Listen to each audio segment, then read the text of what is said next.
Yo, welcome back to another edition of the Men Who Cry podcast. Like, subscribe, review, tell a friend, tell a friend, tell a friend, tell a friend, tell a friend, tell a friend to tell a friend. If you do not do these things, I do not believe you actually like watching sports. On today's episode, we are talking a lot about NBA, Shedur Sanders falling in the draft, and is Bill Belichick in an abusive relationship? But first, I have to tell you guys the truth. And I have to be honest. When I wanted to do this, one of the main reasons why I love sports and I love talking about sports and all these other things are the passion and everything like that. But I love breaking it down from a very logical point. A lot of times people will tell me that, Justin, you're too logical, right? They'll say you won't be a lot emotional, right? Because I don't love when the emotions get the best of me, right? Because I think that through the emotions you can get to the truth, right? But sometimes you just gotta say, fuck that shit. Okay? Now, this will probably be one of the few times I'll actually allow myself to fan out. Because a lot of times, I want people who aren't necessarily fans of the teams that I'm fans of to listen and to respect my point of view, right? My POV, rather. But dog, this Knicks Pistons series has been a series where I would argue it's not even about the team or their player. It's one of those series where it's about the fans, you know? And I'll always say this. Cade Cunningham is a special player. I think he is going to be a great player. I don't know how good he'll be. I think there's still parts of his game he needs to work on. He turns the ball over way too damn much. He's not a guy that takes a lot of threes right now. But I love his mentality. I love the way that he goes into series. And of all the best players that the Knicks have faced since this Jalen Brunson run has started, I like him more than any of them. Whether it's Donovan Mitchell, Embiid, Halliburton, Jimmy Butler, Trae Young, technically not really of the Brunson era, but kind of in the Tibbs era. He to me is the guy I am the most in on, as a person, of his mentality, and I like that he's there for the city.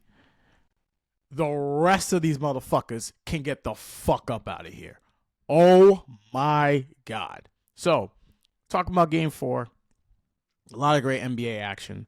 Game 4, Pistons, Knicks, went down to the wire. Knicks won 94-93. There is a play at the end of the game where Josh Hart attempts to block a desperate Tim Hardaway Jr. shot. Tim Hardaway, in my opinion, accentuates but does get fouled. The referee claimed that it actually was a foul as well. Doesn't get called. Knicks win. Knicks are now up 3-1. They have a 95% chance to win the series. Only 13 teams have come back from being down 3-1 in the series to actually win that series. Hasn't happened. I believe the last time was it was the ironically, it was the same team. It was the Nuggets in the bubble. The first time was against Utah. Second time was against the Clippers in the bubble. Back-to-back times. The reason why I have an issue with this is because Pistons fans, this is what you wanted. They have been complaining the whole time about Jalen Brunson's flopping. Jalen Brunson's out of the way. What is he doing? He's a foul merchant. He busted your ass and shot 2 free throws. How about y'all send a double team? How about y'all go ahead and do that? Oh, that didn't work. But your man K is the best player in the series, right? He out there getting fucking dog walked in the fourth quarter. What were his numbers at? Okay. You know why I'm so in on Jalen Brunson? You know why I will always defend that man? Is because now I understand how Yankee fans felt about Derek Jeter, right? Derek Jeter, when I was growing up, I always felt that he was overrated.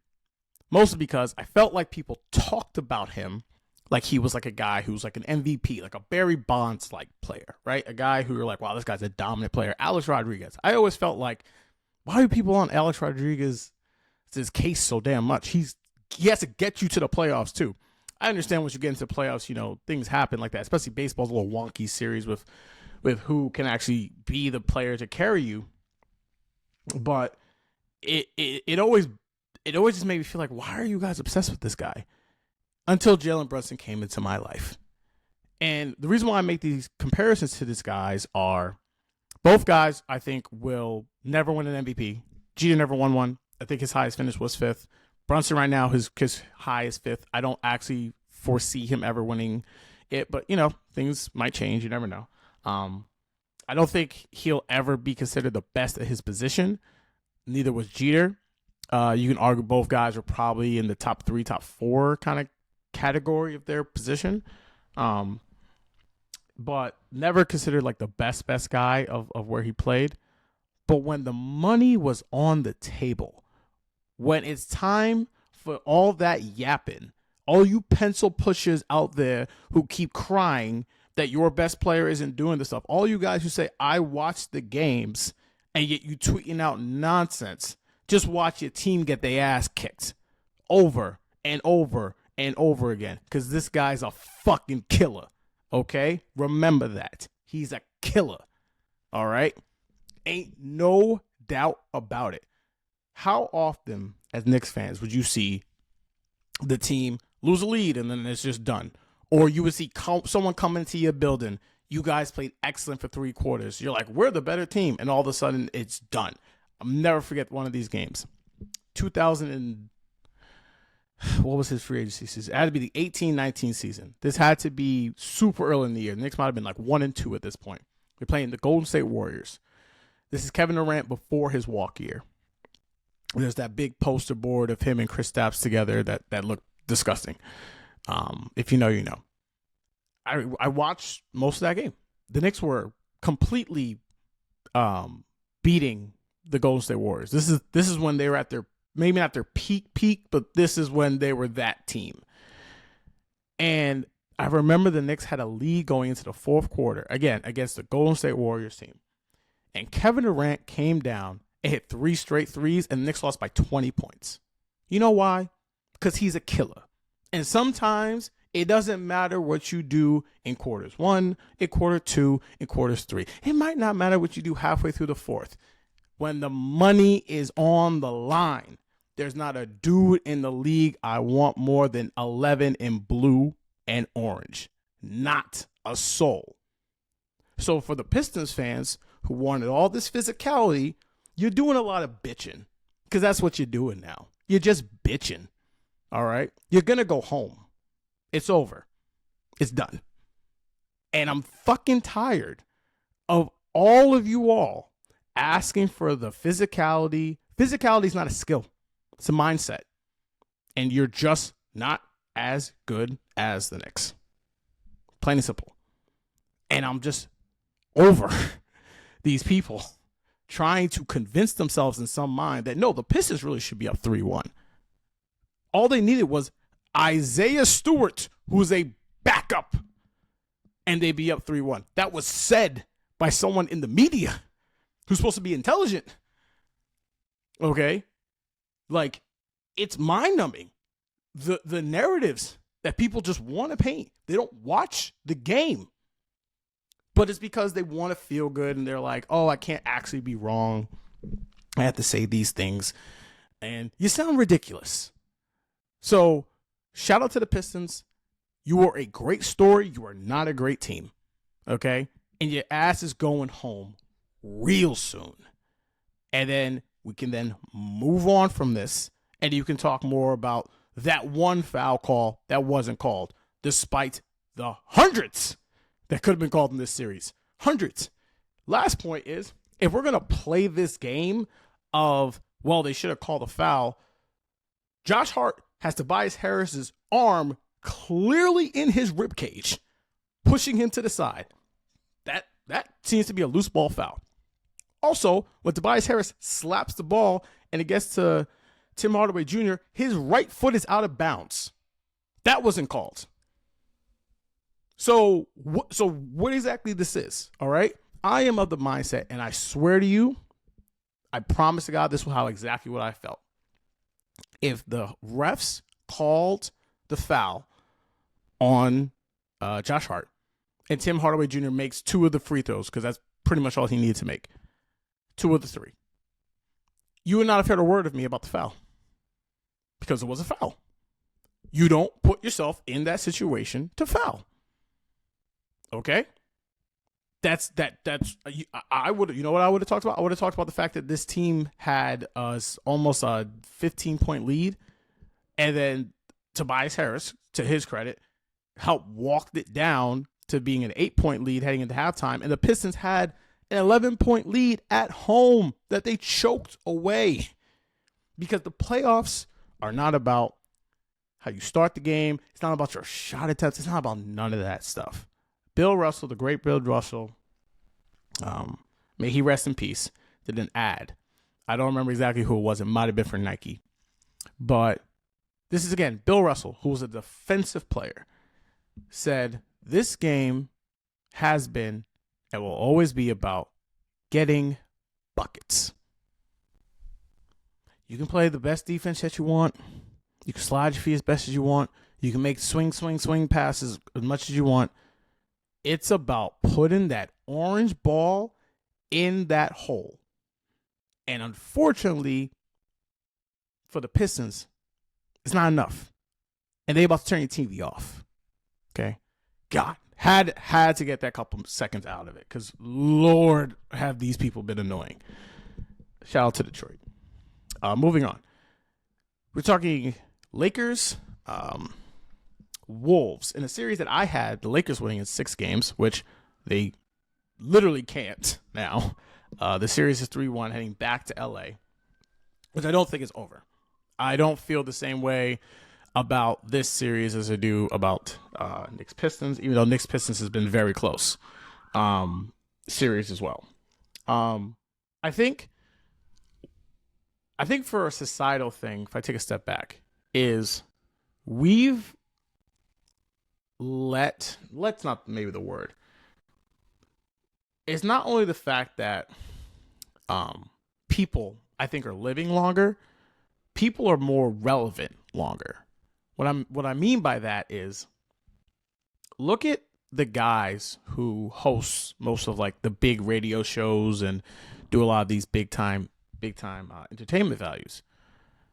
They're really old, you know, like Stephen A. Smith, Colin Cowherd. Like these guys are like Michael Kay that does, you know, the used to do the drives, right? Like, and this isn't ageist, but these guys are old. And the reason why I bring this up is because people, especially athletes, I think nostalgia is such a palatable drug for most people that we never want to see our greats go away, right? And so it's so incredible that LeBron's able to do this at age 40 and still be, I mean, he was incredible in that game. Incredible. There were so many plays that he made that I was like, how is this guy still one of the 2 best players on the court, you know, at 40 years old? And the thing is, though, is that we kind of, as the younger generation, we kind of have to kill these guys off. That's how the NBA worked. That's how the NFL worked. That's how baseball worked. A guy got, you know, there's always the famous thing about Willie Mays, who's one of, if not the greatest baseball players of all time. They always talk about him bumbling him in left field when he was playing with the Mets. You know, sometimes just goes. But I say all this to say is that Ant Edwards, I felt this in the moment, and I walked it back a little bit of what I initially said in my mind that you all didn't hear, obviously. But the idea that this guy, I think, is he's got some pellets on the wall for a guy his age that makes you think he should be the face of the league. Like, he took out Kevin Durant last year. Like, he took out Nikola Jokic last year. He's about to, if they're able to win the series, Luka Doncic and LeBron James. And potentially, he might be able to knock out Steph Curry in the next round, you know, if everything goes well. I don't know how else you can, outside of like winning a championship, make more of a case in the last 2 seasons for a guy to be the face of the league. Now, there's a lot of stuff that Ant does off the court that I feel like we don't talk about a lot. It's just more of like jokes per se.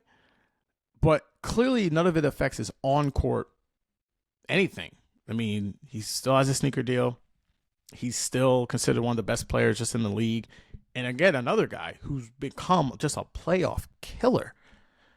And I think that the league really needs to now embrace these guys coming through. You cannot keep relying on LeBron and Steph Curry and Kevin Durant to carry you ratings-wise. You need Ant to do this. You need it. And while I'll give credit to Nick Wright for also saying this too, of his idea of saying, while it's always it's honestly at the point of Marvel and how the movie industry is, you can keep giving us Captain America and Spider-Man's and Iron Man's and these kind of IPs because you know they'll hit because there's always a group of fans for that. But you aren't willing to have the forward mindset to think, okay, we're going to take a loss on this. However, we need this guy to be the next guy. And I think the NBA is trying to do that a bit with at least Victor, and Victor got hurt. There's no reason why Christmas Day, Anthony Edwards should not be back in Madison Square Garden. No reason why. No reason why Victor should not be playing in LA. You know, you need these guys because you can't keep going back to this well over and over and over and over again, because in the long run, you're going to get burned. And I think that performance in a game that the Lakers needed, in a game that LeBron played 46 minutes at 40 years old after playing 30-something minutes 2 days before, was the type of game where you have to bury the old. And you got to take him out back and put him out to pasture. And again, he hasn't done it as of yet, but this is the time, and these are the moments, and these are the guys who get you to the place where you can actually become the new wave. The new guy has to come through and make his point and make his statement and let people know this is his time. You know, this is his time. And yeah, those are just two great games. I'll talk a little bit about Clippers and Nuggets just because I didn't get a chance to watch that game. Full disclosure, also, I probably shouldn't say this. I was able to go to my friend's bachelor party, and this is now the second time that like a major sports stories happened while I was on vacation. So I don't know if this says anything about me or timing, life, but kind of is what it is. But yeah, these playoffs have been incredible. And then Jokic's shot to Aaron Gordon. Aaron Gordon dunked. The fact that that's the first dunk buzzer beater ever. That series has been awesome. And I think we've gotten to this place now where this is why I think, honestly, social media truly just might be the death of our brains. Because there's no shortage of people bitching about what?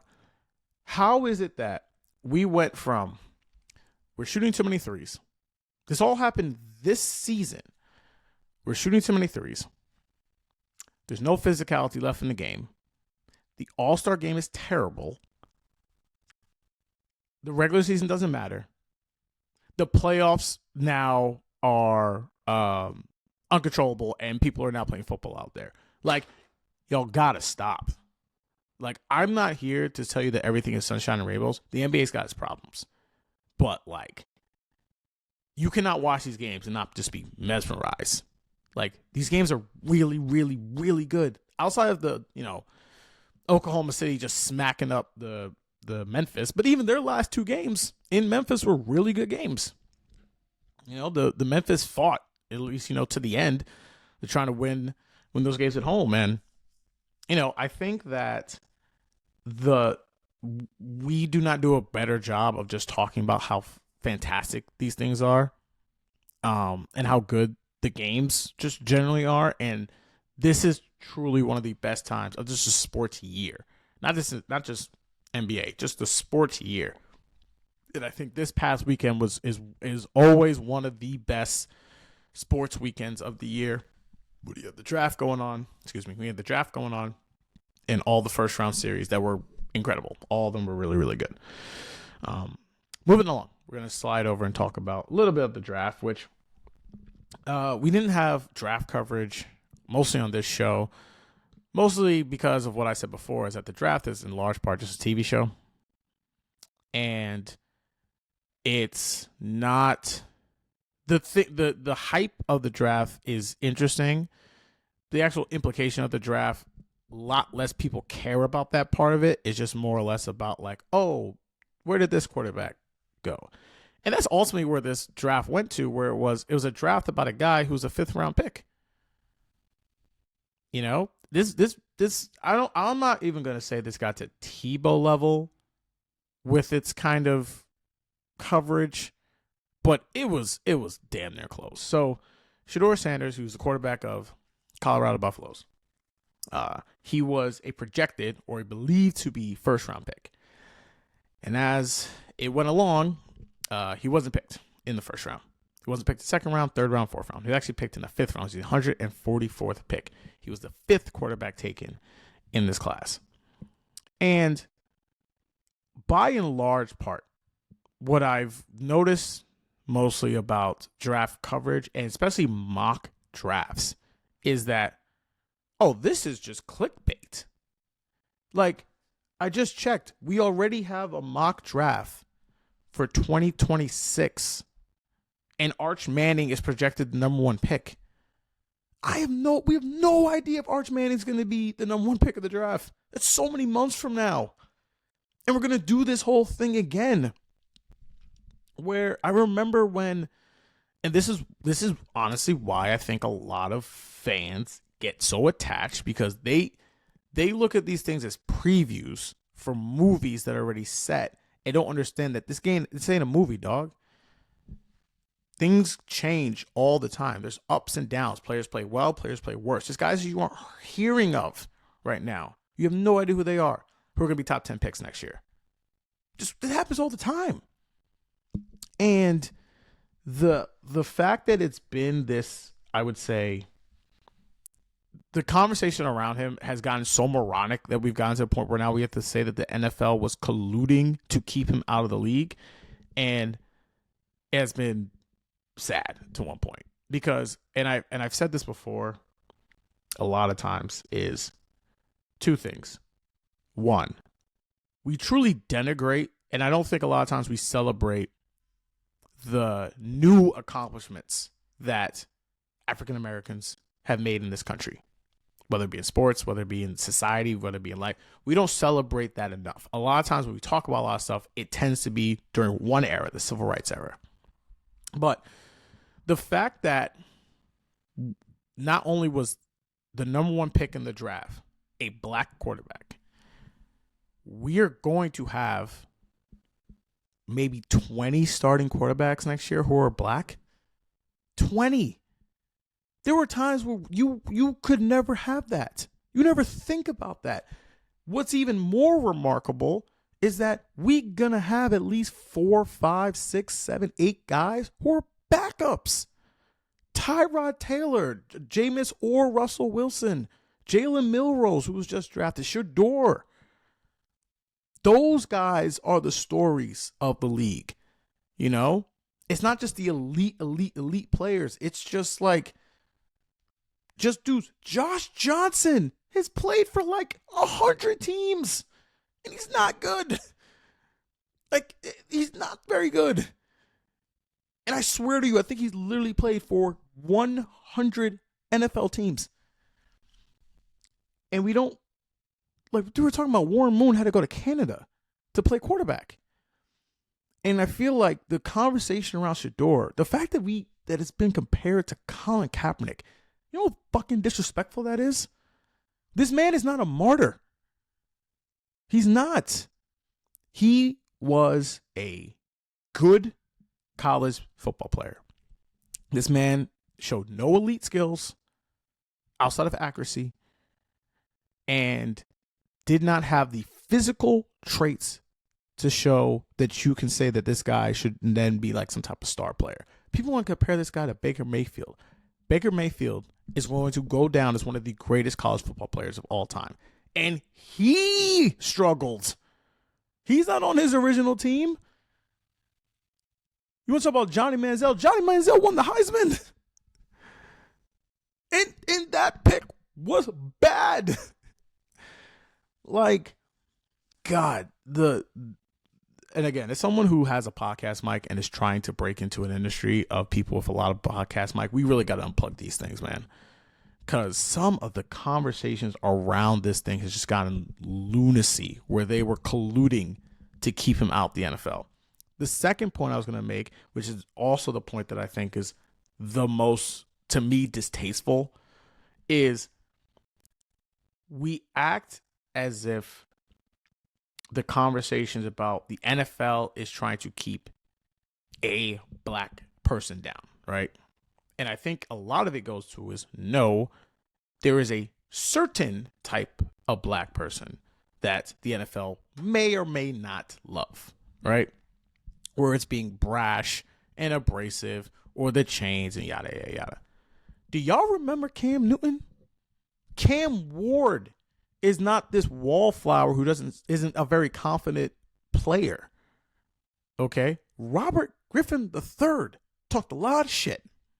A lot of shit. This is the same guy who said after a game before the Heisman vote said, I think I just won the Heisman. It's about can you ball, man. And Shedur's not that guy. Now, I also don't think, and I think the main takeaway of all of this is the fact that I think Dion and Shedur read the room wrong. And I think Colin Cowherd, someone who I listen to, made this great analogy, and I'll steal it from him. Football dad or athlete dad, like dad to son, is getting real like pageant mom, where my daughter needs this, my daughter needs that. Your daughter may not be that good, okay? And you see it in the NFL, or you're seeing it more and more in sports, because we're having more and more legacies of people just being in the NFL and the NBA and MLB and all this other stuff. And some of these kids ain't that. Like, again, you're a professional athlete. There's a standard of which we are talking about, but like, he's not this great A prospect who is untouchable or should be drafted definitely in the first round, because the more and more you read, the more and more you heard, you have Todd McShay literally calling out a team, Brian Daboll, who has been, whether you think he's a good head coach or not, this guy does well with quarterbacks, said he wasn't prepared. How do you go into a job interview and you not prepared? And then you're then surprised that the guy who is, again, read the room, coaching for his job, if he does not have a good season, he will be fired. So yeah, they took another quarterback ahead of you. I don't know if Jackson Dart is good. Okay. I know that he has a lot more physical traits than Shedur. And could Shedur be better than him? Of course. It's not everything goes in just having physical traits, right? We do not know. But there is a process to everything, like an interview process to things. And if you're up there fucking around thinking that you're one of those dudes, you better be one of those dudes. It's the same thing with Nico Amalavale. Okay? Like, you're good. You ain't that good. And like we said before, sometimes dads aren't the best guys to give advice. And I think their heart's in the right place. I think they want their sons and daughters to do well and go forward, but it's not always the best case for this. So now that he's in the NFL, the same league that people think is colluding to keep him out, we'll see if he'll be able to make it in Cleveland. I have my doubts. One, because Cleveland has bad ownership, and they've had bad ownership my whole life, so I'm not too positive about that. And the second thing is, this is a quarterback who is accurate, has a weak arm, isn't a super athlete, and he's going to play all his games outdoors. All his home games outdoors. And then his in-division road games are in Cincinnati, Pittsburgh, and Baltimore. That does not sound like a good recipe and a good spot for a quarterback to play. Now, Kevin Stefanski, look, he got Joe Flacco balling again. So who knows if he's got the secret sauce to get this guy going. I hope Shedur does well. I really do. But the idea to try to make this man into some type of freedom fighter was nonsense. Okay, like he in himself is a success story. He is a young, rich black man who just got put in the NFL. Like, that story is already a success. It doesn't matter what he does from this point. He is already he's successful in life. Okay? Whether or not he's a great quarterback or not will not determine the rest of who he is as in his life. So yeah, that was that point. Last thing we will touch upon will be the awkward interview, if anyone saw, between Bill Belichick and CBS. I don't really know how to talk about this in a sense of like, I think that the situation between Bill Belichick and his girlfriend Jordan is one where I feel like it has all the earmarks of something that feels inappropriate, yet no one really can say that like it is inappropriate per se. Look, like I feel as if this can be a situation where there's just two people who love each other and they met each other at the right time, and she could be helping him. I really doubt that, because I'm not gonna lie, this dude looks like a clown. And Bill and again, this is not Bill Belichick is the greatest coach I've ever seen. Coach any sport. He's the best coach I've ever seen. The things that Belichick was able to do to great players, and taking like dudes, just random guys, and turning them into guys that can help them win championships is incredible. Like, over Phil Jackson, over Eric Spoelstra, like, just the best. This is looking like it is going to crash and burn so bad that he better win, because winning is the ultimate deodorant. No one cares about any of this other stuff if they win. And we've seen NFL guys go to college, and it's kind of a up and down hit rate, you know, like, but a lot of it was they started in college and then they went to the NFL for a little bit. Then they went back to college. Like Steve Spurrier, to me, is just a college coach, right? Urban Meyer was just a college coach. We haven't really seen a guy like be predominantly an NFL coach and then transition to college and be that guy. So again, it's very strange of what's going on. I will not go as far as saying it is abuse, because I do not want to act as if Bill Belichick has completely like lost his faculties. Like I think that's a bridge too far that people are saying that this is going to be some type of elderly type of abuse in that kind of way. I don't see that. That would have to play out longer, and I don't feel comfortable talking about that. But it's we can call it what it is. It's cringy. And I'm curious to see if the football team will be able to overcome what is very much already a pretty large distraction on the team. So yeah. All right. Thank you guys again for listening to the Men Who Cry podcast. Make sure you like, subscribe, review, tell a friend, and tell a friend, and tell a friend, and tell a friend. And we'll be back on later this week talking more about the NFL draft. All right. I'm out for you guys. There you go.